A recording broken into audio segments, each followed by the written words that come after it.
খুব সহজভাবে 4-5 রকম পদ রান্না করব। প্রথমে কাঁকরোলগুলোকে হলুদ, লবণ, লঙ্কা গুঁড়ো দিয়ে লাল করে ভেজে নেব। কড়াইয়ের মধ্যে পটল দিয়ে পটলের মধ্যে লবণ, হলুদ, লঙ্কা গুঁড়ো দিয়ে দেব। দিয়ে পটলগুলোকে লাল করে ভেজে নেব। ঢাকা দিয়ে দিয়ে পটলগুলোকে ভেজে নেব। পটলগুলো লাল করে ভাজা হয়ে গেছে। এবার পটলগুলোকে তুলে নেব। বেগুনের মধ্যে লবণ, হলুদ আর লঙ্কা গুঁড়ো দিয়ে মাখিয়ে নেব। বেগুনগুলোকে ভালো করে মাখানো হয়ে গেছে। এবার পটল ভাজা তেলের মধ্যে বেগুনগুলোকে ছেড়ে দেব।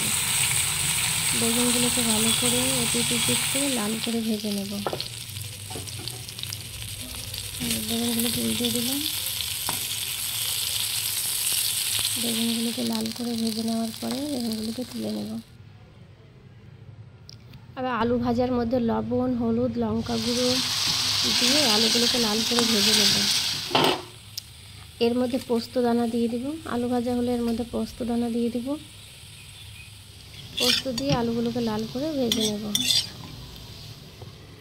প্রেসার কুকারে কলাইয়ের ডাল নিয়েছি। এর মধ্যে পেঁয়াজ, লঙ্কা, রসুন কুচি দিয়ে পরিমাণ মতো জল দিয়ে দেব। জল দেওয়ার পরে হলুদ, লবণ আর তেল দিয়ে দেব। দিয়ে প্রেসার কুকারে 5-6টা সিটি দিলেই রান্না হয়ে যাবে। প্রেসার কুকার লাগিয়ে 5-6টা সিটি দিয়ে দিব। আদা রসুন দিয়ে ডালগুলোকে ঘুটে নিব একটা ঘুটুনি দিয়ে। এর মধ্যে কিছুটা ধনেপাতা কুচি দিয়ে দিব। দিয়ে দিলে রান্না হয়ে যাবে। ডালের লবণটা দেখে নিতে হবে, লবণ ঠিক আছে কিনা। ব্যাস, কত সহজভাবে রান্না হয়ে গেল। কিছুটা স্যালাড কেটে নিলাম। আলু পোস্ত ভাজা, ডাল, স্যালাড, পটল, বেগুন আর কাঁকরোল ভাজা।